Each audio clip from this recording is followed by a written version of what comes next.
இன்றைய வசனம் தியானத்தின் தலைப்பு, நீடிய பொறுமையோடிருந்து உங்கள் இருதயங்களை ஸ்திரப்படுத்துங்கள். யாக்கோபு 5:8. நீங்களும் நீடிய பொறுமையோடிருந்து உங்கள் இருதயங்களை ஸ்திரப்படுத்துங்கள், கர்த்தரின் வருகை சமீபமாயிருக்கிறதே. பொறுமையற்ற உலகிலே, அவசரமான உலகிலே நாம் வாழ்ந்து கொண்டிருக்கிறோம். ஒரு டிராஃபிக் சிக்னலில் கூட நிற்பதற்கு பொறுமையற்ற உலகிலே நாம் வாழ்கிறோம்.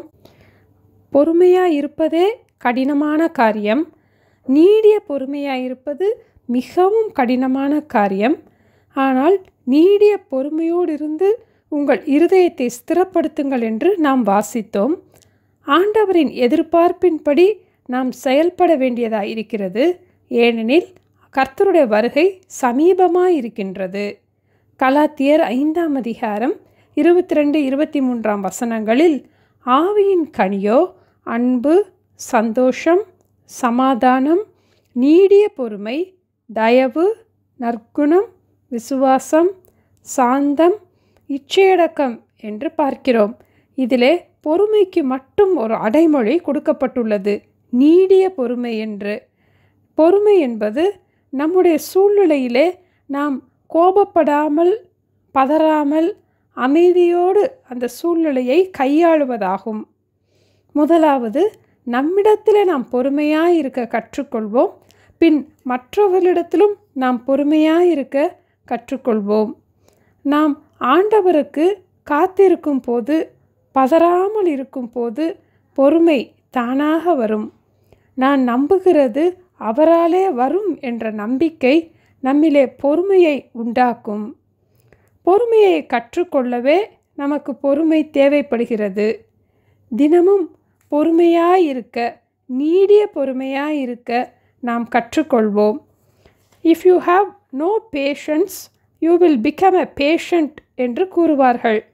பொறுமையாக இராவிட்டால் நாம் நோயாளியாக மாறிவிடுவோம். அவசரமாக செயல்படும் நிலை வரும்போது நம்முடைய சரீர ஆரோக்கியமும் பாதிக்கப்படுகிறது. நமக்குரிய ஆசீர்வாதத்தையும் நாம் இழந்து விடுவோம். ஒரு வீட்டிலே ஒரு நாயை மிகவும் செல்லமாக வளர்த்தார்கள். அந்த நாயும் அவர்களிடம் மிக பிரியமாகவும் இருந்தது, மிகவும் உதவியாகவும் இருந்தது. ஒரு நாள் சிறு குழந்தை தூங்கி கொண்டிருக்கும் போது நாயிடத்திலே பக்கத்து கடைக்கு போய் வருகிறேன் என்று கூறி போய்விட்டார்கள். வந்து பார்த்ததும் நாய் வாயிலே இரத்தம் காணப்பட்டது. மிகுந்த கோபத்திலே பக்கத்தில் இருக்கும் கட்டையை எடுத்து நாயை நன்றாக அடித்து விட்டார்கள். அந்த நாய் முன்கால் இரண்டையும் விரித்து வைத்தபடியே அமைதியோடு நின்றது. வீட்டிற்குள் வந்து பார்த்தால் குழந்தை தூங்கி கொண்டிருந்தது. பாம்பை நாய் கடித்து போட்டிருந்தது. கொஞ்சம் பொறுமையில்லாமல் நன்மை செய்த நாயை இப்படி அடித்து விட்டேனே என்று வருந்தினார்கள். இஸ்ரவேலிலே முதல் ராஜாவாக சவுல் கர்த்தரால் தெரிந்தெடுக்கப்பட்டான். மிகவும் மேன்மையான ஸ்தானத்தை ஆண்டவர் அவருக்கு கொடுத்திருந்தார். சாமுவேல் சவுலிடத்திலே, நீ எனக்கு முன்னே கில்காலுக்கு போய் 7 நாட்கள் காத்திரு, அங்கு சர்வாங்க தகன பலிகளையும் சமாதான பலிகளையும் செலுத்தும்படிக்கு நான் உன்னிடத்திற்கு வருவேன், பின்படி செய்ய வேண்டியதை உனக்கு அறிவிப்பேன் என்றார்.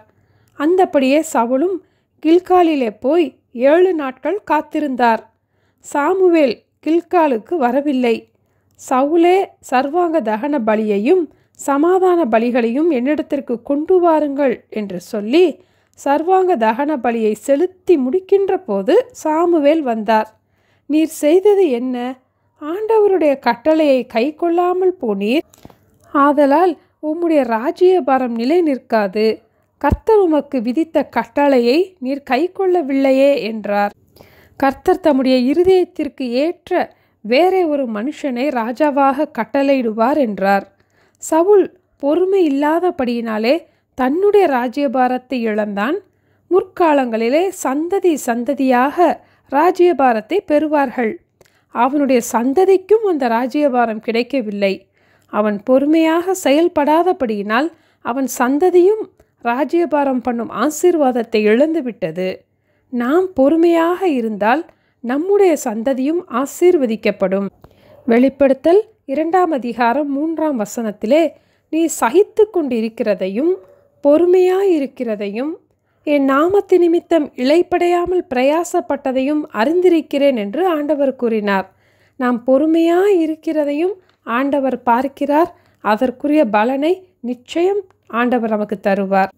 நீங்களும் நீடிய பொறுமையோடு இருந்து உங்கள் இருதயங்களை ஸ்திரப்படுத்துங்கள். கர்த்தரின் வருகை சமீபமாயிருக்கிறதே. ஜெபிப்போமா? எங்கள் அன்பின் ஆண்டவரே, நீடிய பொறுமையாக நீங்க இருக்கீங்கப்பா. அந்த சுபாவத்தை எங்களுக்கும் நீங்க தர வேண்டுமாய் ஜெபிக்கிறோம் அப்பா. நீடிய பொறுமையா இருந்து எங்களுடைய இருதயங்களை ஸ்திரப்படுத்த எங்களுக்கு கற்றுத்தாங்கப்பா. உங்க வருகைக்கு ஆயத்தமாகவும் எங்களுக்கு கிருபை தர வேண்டுமாய் இயேசுவின் நாமத்தில் ஜெபிக்கிறோம் பிதாவே. ஆமென். Thank you. Have a blessed day.